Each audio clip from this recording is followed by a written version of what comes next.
마태복음 12장 38절에서 42절입니다.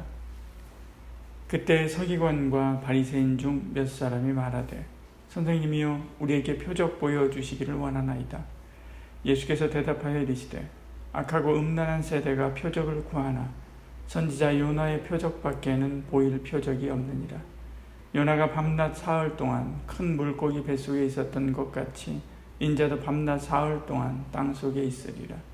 심판때에 니느웨 사람들이 일어나 이 세대 사람을 정죄하리니 이는 그들이 요나의 전도를 듣고 회개하였음이거니와 요나보다 더 큰 이가 여기 있으며 심판때에 남방 여왕이 일어나 이 세대 사람을 정죄하리니 이는 그가 솔로몬의 지혜로운 말을 들으려고 땅끝에서 왔음이거니와 솔로몬보다 더 큰 이가 여기 있느니라.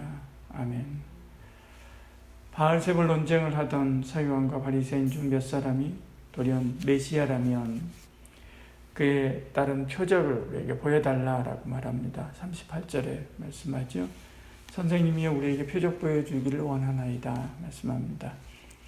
사실 그들은 믿기 위함이 아니라 예수를 시험하기 위함이었습니다. 예수님은 이 사실을 모를 리가 없죠. 믿지 않는 사람에게는 무엇도 통하지 않습니다. 표적은 믿는 자에게 주시고자 하시는 하나님의 은혜의 수단이지요. 믿음을 굳게 세우고 확신시키려고 하는 것입니다. 그러나 믿지 않는 자에게는 해당되지 않습니다. 주님을 믿지 아니하는 자들에게 은혜 주시기를 거절했지요. 마태복음 7장 6절에 거룩한 것을 개에게 주지 말며 너희 진주를 돼지 앞에 던지지 말라 이렇게 말씀하신 것을 봅니다. 불신자 중에도 교회 와서 기도하다가 병 낫고 가난이 물러가고 자녀를 낳고 하는 그런 기적을 경험하기도 합니다. 자신이 생생하게 경험한 자신의 일인데도 불구하고 자기의 노력으로 혹은 우연히 그것도 아니라면 행운으로 그런 일이 일어났다고 생각하기도 하죠. 불신자의 생리입니다. 이런 마음이 우리 성도에게도 있습니다. 자주 하나님의 은혜를 입고 살지요. 그래서 찬송가는 세상 풍파 너를 흔들어도 주신 복을 세어보아라 그렇게 노래합니다. 하나님께서 내게 주신 그 은혜 늘 기억하며 감사하며 사는지 자신을 점검해 봐야만 합니다. 그러면 하나님께서 우리에게 주시는, 주님께서 우리에게 주시는 가장 놀라울 만한 표적은 무엇일까? 병이 낫는 것일까?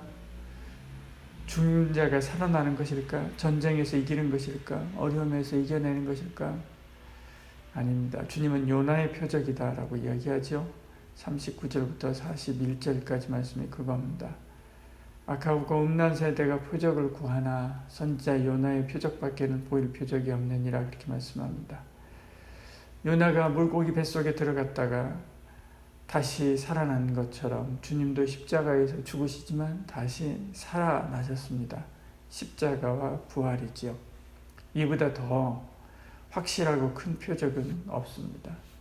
이 표적을 보고 흩어졌던 예수님의 제자들이 다시 모여 그리스도의 전사로 세상을 바꾸어 놓았습니다. 이 표적을 보고 바울이 변하여 새 사람 되었죠. 오늘 우리가 하나님의 자녀가 된 것도 바로 이 표적, 이 십자가와 부활 때문에 그런 것입니다. 이 세상에 생명의 능력을 부어주는 가장 큰 힘은 십자가와 부활임을 잊지 말아야만 합니다. 그리고 부지런히 이 십자가와 부활을 증거하는 삶을 살아야만 하지요. 지혜의 왕 솔로몬의 말을 들으려고 땅끝에서 사람들이 찾아왔었습니다. 42절에 심판때 남방 여왕이 일어나 이 세대 사람을 정죄하리니 이는 그가 솔로몬의 지혜로운 말을 들으려고 땅끝에서 왔음이거니와 솔로몬보다 더 큰 이가 여기 있느니라 말씀합니다. 솔로몬은 정치, 철학, 종교, 신학, 생물학 모든 것에 통달한 사람입니다. 하나님은 그의 손을 통해서 지혜의 책으로 불리는 잠언과 전도서를 기록했을 뿐만 아니라 사랑의 책으로 불리는 아가서도 쓰게 하셨습니다. 그러나 주님은 솔로몬보다 더 지혜로우신 분이지요. 말씀이 육신이 되어 우리 가운데 거하시며 우리가 그의 영광을 보니 아버지 독생자의 영광이요 은혜와 진리가 충만하더라 이렇게 말씀합니다. 솔로몬은 하나님께로부터 받은 은사를 사용하지만 주님은 그 은사의 주인이시지요. 깊도다 하나님의 지혜와 지식이 풍성하며 그렇게 말씀하지요. 지혜가 필요하거든 바로 그 주님에게 찾으십시오. 주님은 그 은사의 주인이십니다. 은혜의 주인이시고요. 그리고 지식의 주인이십니다. 구하면 주십니다. 너희 중에 누구든지 지혜가 부족하거든 모든 사람에게 후히 주시고 꾸짖지 아니하시는 하나님께 구하라 그리하면 주시리라 이렇게 말씀합니다. 구하고 주신 줄 믿고 그리고 주신 말씀 주시는 지혜에 순종하시기를 바랍니다. 오직 믿음으로 구하고 조금 더 의심하지 말라. 의심하는 자는 바다에 밀려 요동하는 바닷물결 같다 이렇게 말씀합니다.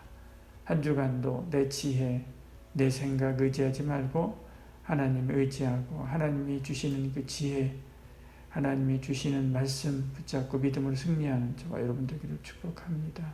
기도하겠습니다. 사랑이 많으신 우리 하나님 또 한 주간 시작합니다.